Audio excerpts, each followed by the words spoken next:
Hi friends, it's Jenny, and I'm gonna do something that is either very brave or very silly. I am going to, for the first time, use some silver silk. Okay, there's a few reasons why I haven't done this yet. Becky uses silver silk all the time. She's amazing with it. She's super creative. I initially had some reservations until we got the information from Nile that this metal crochet over the tubing, because this is pipe chain right here. So it's a silicone tube with this metal crochet, and these change different colors and stuff like that. And when he does that to knit, not crochet, knit. Anyway, this metal is safe for me. It's nickel free, so that's no problem at all. Until we find out for sure what the base metal is on the findings, I do unfortunately have to skip the findings, because even with the amazing plating and everything that he's got going on with it, those things do wear off, rub off, and so I might not be able to use them. Sorry for the clicky claws. That was just Sophie coming to check to see what I was doing. Because I started talking in the front of the house and she's like, what? I'm in a new space. So this is a kind of a new thing for her too, not just me. But anyway, I can't use the silver silk findings, at least not yet. And I can't use anything that has the ball chain inside it, the capture chain. Also because the ball chain itself may not be nickel free. Some are, some aren't. There's no guarantee on that. So Nile said I should steer away from that, just to be on the safe side. So I am. So what I'm going to do today is I have an idea. I have a plan that I hope works out. I have a slight variation I might try. If I hate it, then I'll just back that out. But I am going to use this particular pipe chain was in the Glow Tucson bundle that Nile put out earlier this year.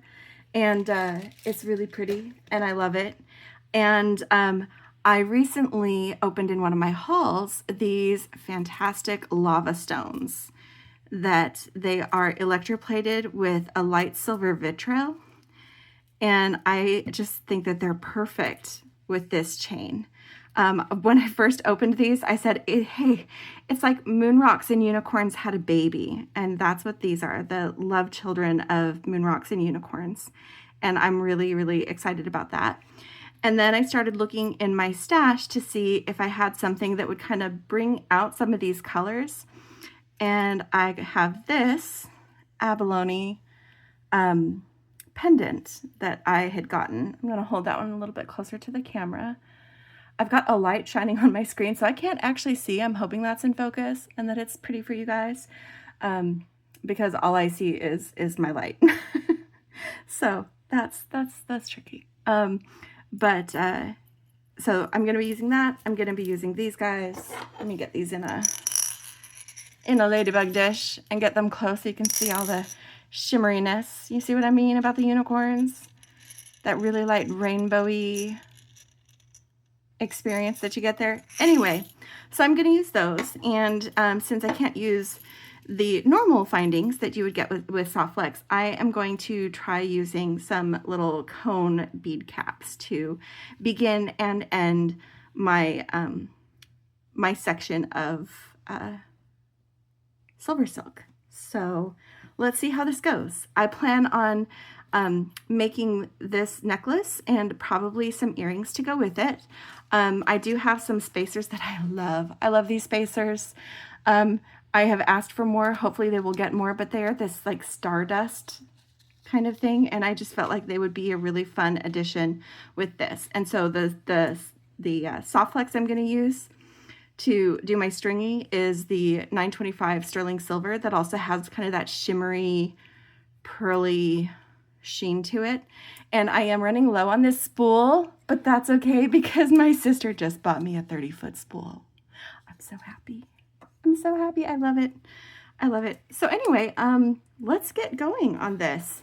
I am going to use a few tools today. I'm going to be using chain nose pliers and round nose pliers when I go to make my earrings, and also to open and close any jump rings. I'm going to be using my flush cutters to cut the silver silk and my beading wire, as well as these are memory wire cutters for when I cut my, I've got some stainless steel ball pins that are going to need to be cut. So I will use the other cutters for that. And I'm going to be using the magical crimper and some Soft Flex 2x2 crimp tubes. So that's kind of a summary of the tools and materials that I'm going to be using. And I really wish that I wasn't just looking at a light, that I could see my screen, but I need the light. Here we go. Maybe that's better. I still have the light down here, but I can see my screen, so I can tell when things are in view or not, because I think that is important. Again, new space, a few adjustments, a few things that we need to do. So I think this is looking good. This is looking good. So I'm gonna go ahead and move my little love children out of the way, my unicorn moon rock love children, and going to work on doing this main focal segment of my project. And I think I want about this much. And yes, that's an estimate. If you're going and doing it yourself, that is going to be about 10 centimeters that I'm going to cut. I don't have well, I have one nearby. Hold on. I don't have a straight ruler nearby, but I do have a measuring tape. And so 10 centimeters is 4 inches. So about 4 inches for my main segment that I'm going to hang my pendant from. That'll just slide along that. So just so you know. So you can cut this, from what I understand. This is my first time ever cutting silver silk. This is Jenny's first silver silk. Yeah. You can go ahead and just cut it with your normal cutters. Oh, and that cut really easy. Yeah, that's true. Becky usually gets the little snippy bits off if there's, jagged bits. And what I'm gonna do, this is all kind of new to me. I have to actually start stringing, because my plan is to use this pipe chain as what it is, because it's this hollow silicone tube. So you can string through it and continue stringing on the other side. So I plan on doing that. I am going to string 1/2 of the necklace and then string the other half after I know how much I need.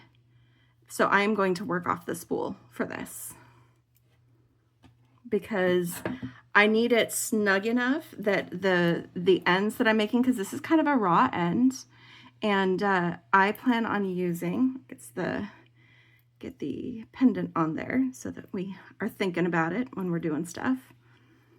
So I'm just gonna take this bead cap. It's just a little cone-shaped bead cap. I like it because the wide end will definitely fit over, but it'll also kind of come to a point and feel like it's like the start and the stop of something. And you can, if you want to, go ahead and, do a crimp here before you move on, but I'm just going to string right up against it, I think. Let's see how that goes. I do have a limited number. Like I said, these are the last of these little guys. I am going to divide them into both sides of the necklace just to make sure that I don't use all of them up. Because I want to be able to, whatever pattern I do on one side, I want to do on the other. So I'm just quickly kind of counting these. Sorry, a little bit off screen. Here we go. So that I can make sure I have enough. And then I'm also going to set some aside for making those fun earrings later, because you have to have earrings. Oh, that's like perfect. Okay. So that was very evenly divisible. I'm going to grab 2 from each pile for making earrings. So those will be set aside, and I'll have moon rocks set aside, and they'll just be fun little orbity earrings. They're not going to be extravagant earrings. I don't plan on that. So set these guys aside because they're the other side. Otherwise I will pull from the wrong pile, and I'm going to bring some of these guys down. And I'm going to put a segment of this on. I do still have some silver silk, and it's sitting over here, and I had an idea. I don't know if I'm going to do the idea, if I love the idea or not, but I might add in some additional segments of the silver silk. I want to see how this looks and how it feels before I do that. But I'm going to add them in almost like they're a section of beads, except it's going to be a smaller segment of the silver silk bracketed with those bead caps. So it's an idea. Once you cut it, you can't uncut it. So if it's a terrible idea, I might be wasting silver silk, but I do think I'm going to want that. I do. I think I'm going to want that. So I've got this going on, and I'm already loving this. But see, after this series of 3 right here, I kind of want to do this thing again. Put another section here, and this time, instead of 4 inches of the silver silk, let's do, I think an inch is too short because they're going to be tucked up in those end caps, and so we'll only get a peek, but maybe an inch and a half. I'm going to try an inch and a half segment. So wish me luck. Here we go. This is an inch and a half. Going to go ahead and snip that. Get a few little bits of loose wire off from snipping. And then slide it on. See, it does have a little bit of a curve to it, so I'm going to try to slide it on so that the curve is going roughly the same way as the necklace. If this doesn't work, that would be the thing that makes it not work. And then put on the other end. Let's see if I like that length.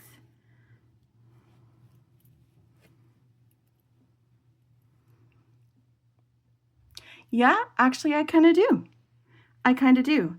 So each of my sides is going to have one of these lengths. I don't think I'm going to do more than that. I'm going to be doing the beading throughout the rest of it, but I like that kind of breaking it up and also bringing that back in, because that is part of a major part of the design is this the silver silk. So I want that color to keep coming out and being part of the party.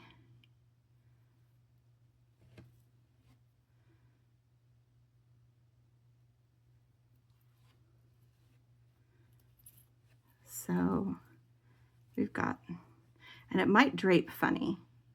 See, because it's kind of curving. Do you see what's going on there? And it kind of twists on its own to go different directions. Maybe it's too long of a section. Maybe I do actually need it to be an inch. Let me cut that.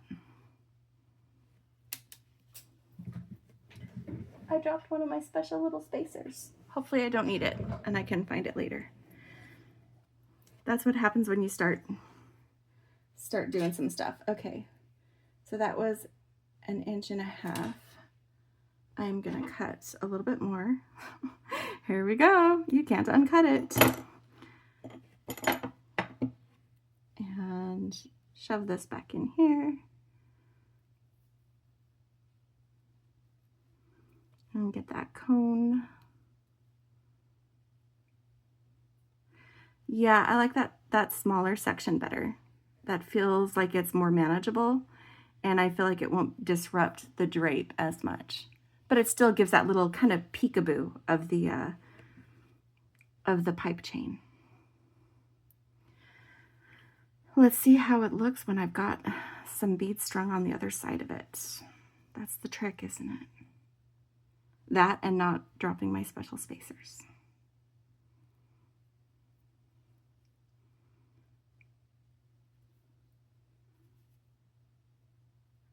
So a little bit nervous about doing this. I am trying to learn and do new things, and sometimes those things I get in my own head about.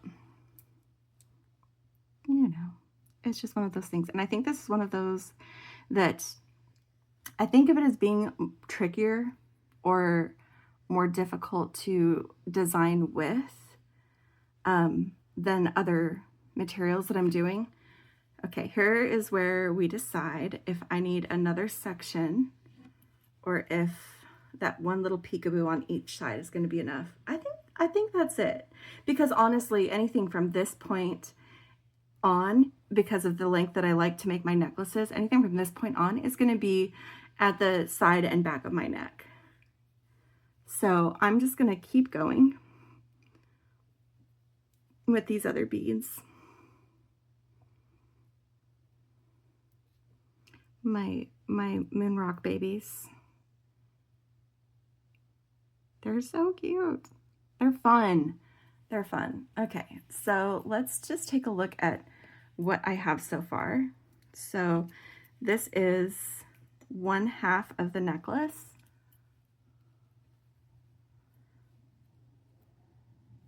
And when I've got it crimped, those are gonna fit a little bit better, I think.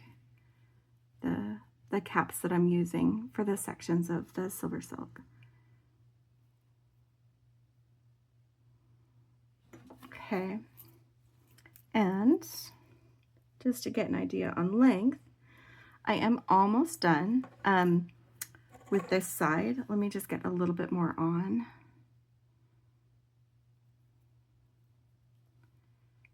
And oops, I put 2 of those little spacers side by side.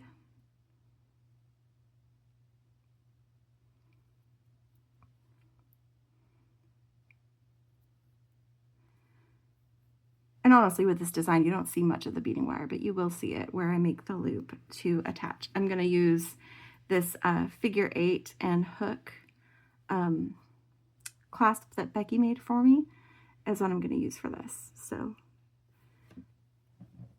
I'm going to do that. Let me check this because I don't think I want to go much longer. That was 7 of the, yes. Yep, I think that's going to be perfect because I'm going to loop and attach, probably using a jump ring. No, I can just attach these directly because they swing open. Neither of these are going to be closed loops. So let me get my, I don't need a jump ring because I can slide those open and put them on if I want to change them. I don't think I need to change them, but okay. I am going to demonstrate the magical crimper.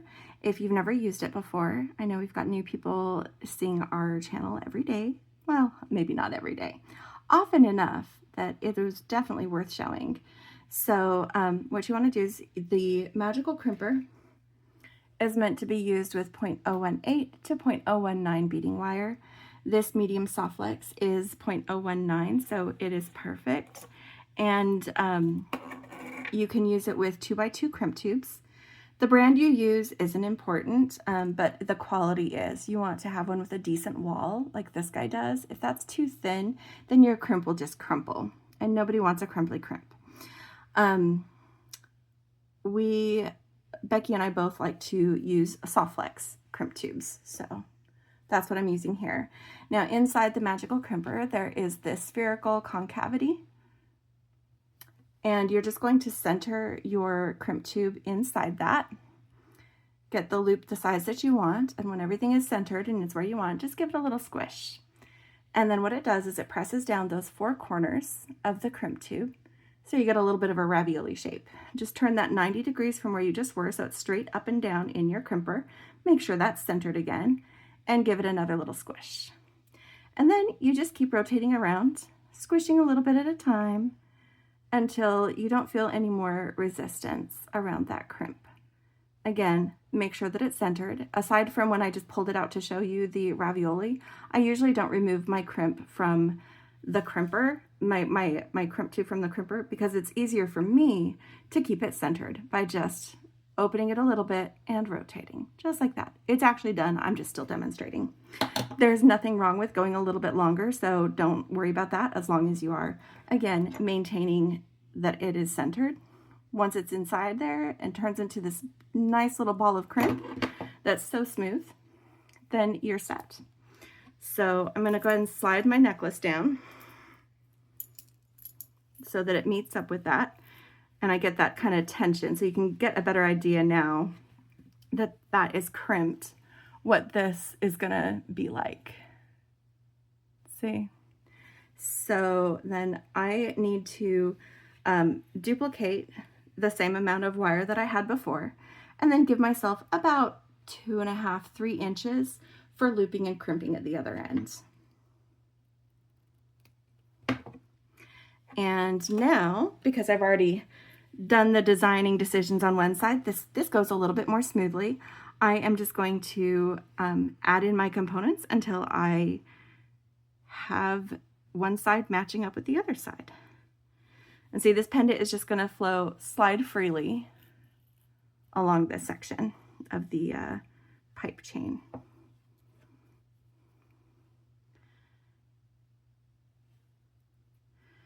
So I'm doing this one.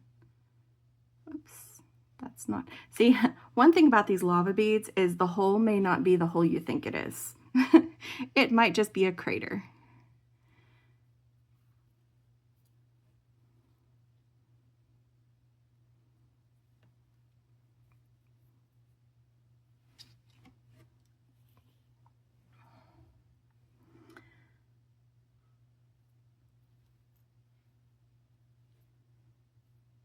Okay, so I've got 3 lava beads and the accompanying spacers,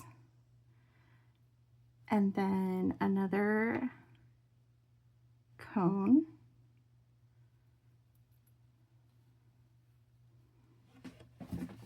And now I am going to cut myself another section of my pipe chain. So again, I ended up shortening that other one to 1 inch, so I am cutting this one to 1 inch.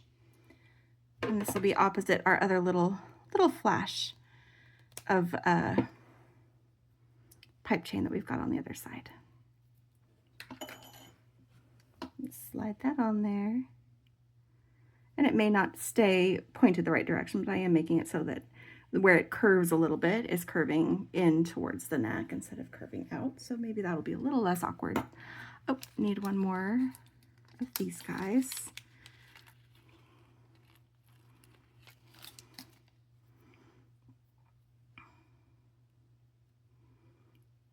Snug that down on there. Yeah, that's actually pretty cool. I'm glad that I decided to do that. Because like I said, like all the colors and stuff in this pendant, they're in these beads, but they're also, you know, these are the colors of that pipe chain. And I wanted it to be a significant part of this design. So I'm happy with that. I think that that's going to be just fine. And now I'm doing, to match the other side, 7 more of my lava stone. Electroplated lava stone is so pretty.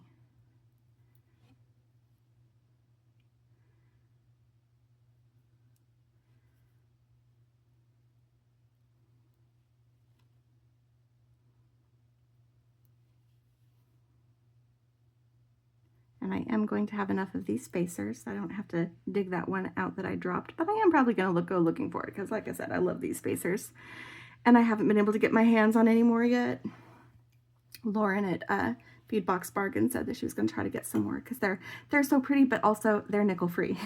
So that's a big deal for me. As some of you who've been around here a bit already know, I have a metal allergy.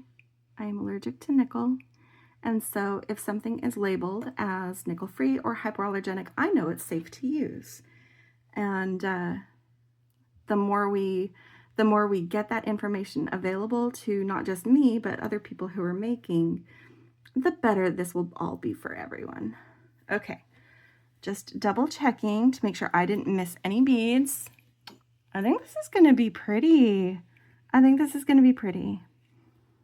All right, now I do want these cones to be nice and snug against this pipe chain. So I'm kind of tugging them each. I don't know if that helps, but I'm tugging them each so it kind of just pushes in.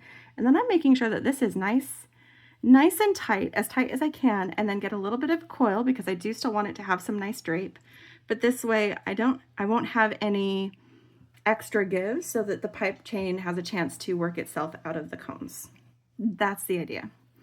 And I'm just going to crimp this other side. And this is going to go just like the first side, except that this time I am also going to, because it's going to be right up against beads instead of on its own, I'm going to work my thumb in here between the crimp tube and that bead so that I have room to work the plier. So I don't need a lot of room, but I need some room. And that's what I'm doing right now, is making sure that I've got the room to work the crimper.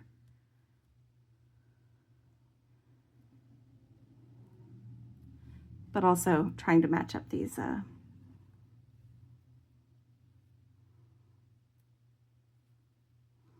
it's a fine line between having a lot of give. Here we go. All right. So then I'm going to go ahead and just do the same thing. Make sure that it is centered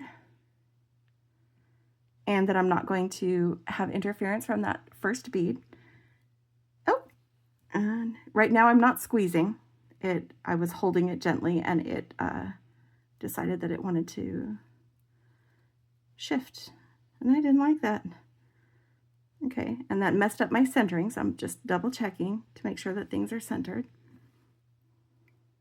I might have a little bit too much give on this. That's okay.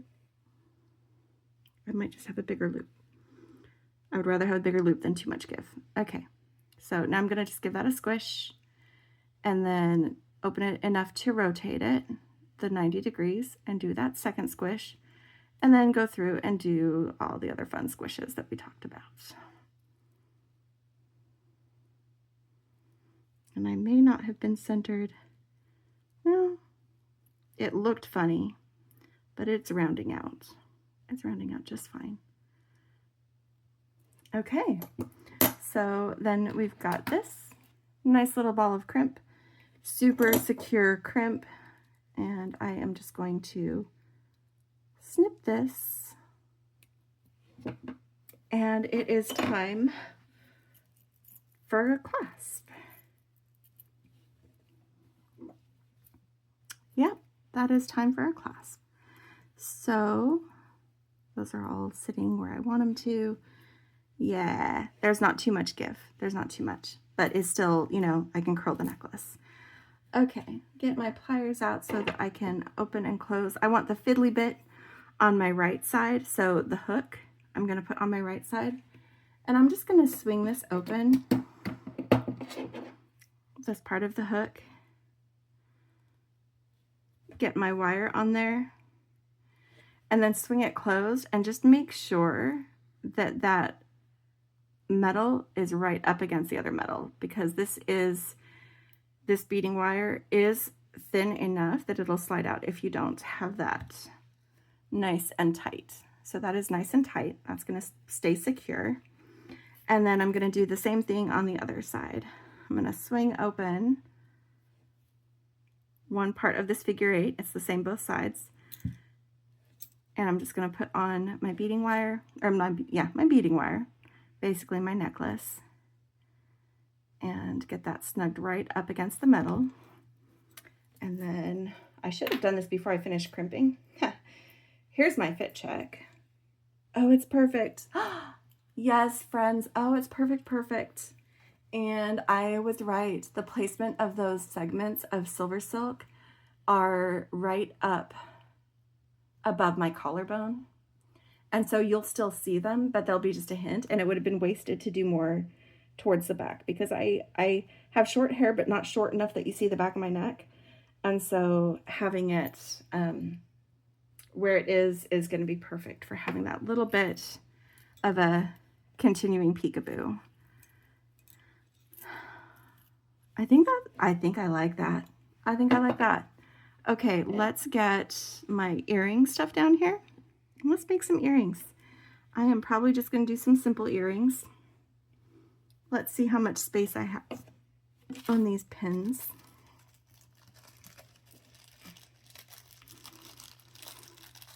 If I had more space, I could work in some of the silver silk, but I think that would be too tricky because I wouldn't really have room for the combs. So just straightening out my pin, a little bit bent.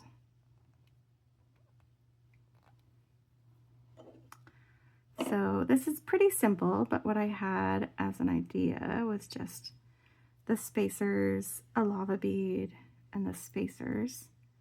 But I do have room to do a second lava bead and a spacer on each side. Maybe I do that so there's a little bit more of a grouping. Yeah, I like that better than just like, otherwise it would just cut off right here. That's too small. Let's do this. I like this. Okay, I'm just gonna bend that over and snip off my excess. So I'm gonna keep about 1 centimeter. Not those cutters. I almost used my regular cutters, but this is stiff metal. So I'm gonna use the memory wire cutters. Give that a snip. And then I'm going to take the end of my wire where I just cut it between, I don't remember what they're called, basically in my round nose pliers, and just roll it towards me until that metal meets the other part of it. I might have cut that too short. That's one thing with using the memory wire cutters is that I have a little bit harder time judging how much I'm cutting off, because I'm used to using the flush cutters, which it's only one side that you're having to worry about. This is close, but not close enough. You know what? I'm going to adjust it with my other pliers. See, because this is enough of an opening that I could actually just get my ear wire on. But I'm going to use this. I'm going to do this, swing that open, put on my ear wire, and then when I swing this closed, I'm going to bring that in tighter instead of trying to do it around my round nose. There we go. Now that's right up against. So there's one earring. And let's do the other one real quick because this has actually been a fairly quick tutorial for mine. Part of it is that I didn't have to string as much to get the length that I wanted because I used the silver silk, and also using the silver silk was a lot easier than I expected it to be. I think I kind of psyched myself out about it for a while. So this was easy and fun. The silver silk things that I can use are the pipe chain like this, the flat mesh, the 3-needle, pearlesque pipe, but not pearlesque capture. Yeah, basically anything that doesn't have the ball bearings I can use.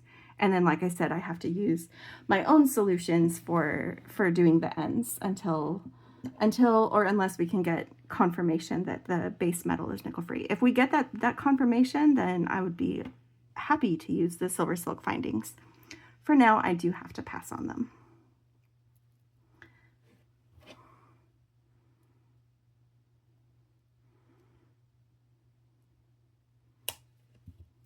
Okay. And then do this loop. And because I want them to hang the same size, I cut this one as short as the other one. So it's also going to be a little bit tight. Sorry, slipping loose.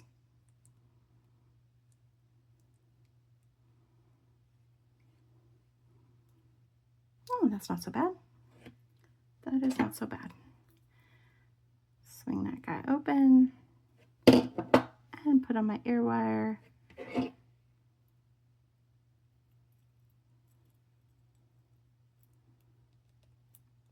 And let's swing it back closed. So, okay, we've got to do our thing. We always have to do, move all the other bits and pieces out of the way so we can have a last look at our design. This is my silver silk necklace. Trying to figure out how to position this so that it shows off all the fun things. I'll take a better picture later. And then pull this.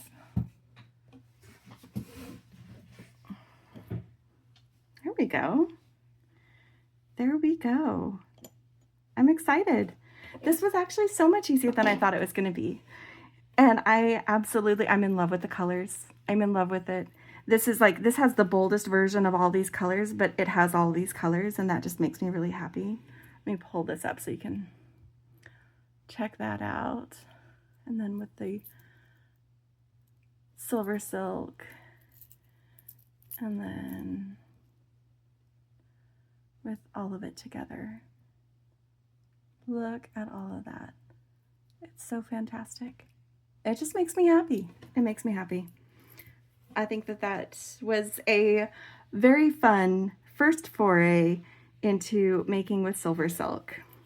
Jenny's first silver silk. You saw it here. You saw it here. You might be seeing more of this kind of thing from me in the future.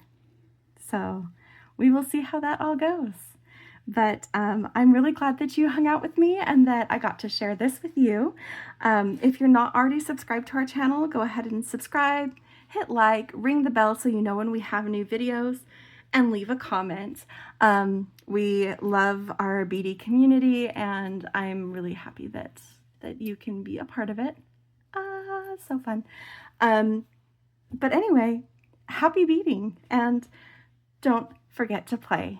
Bye. Thank you.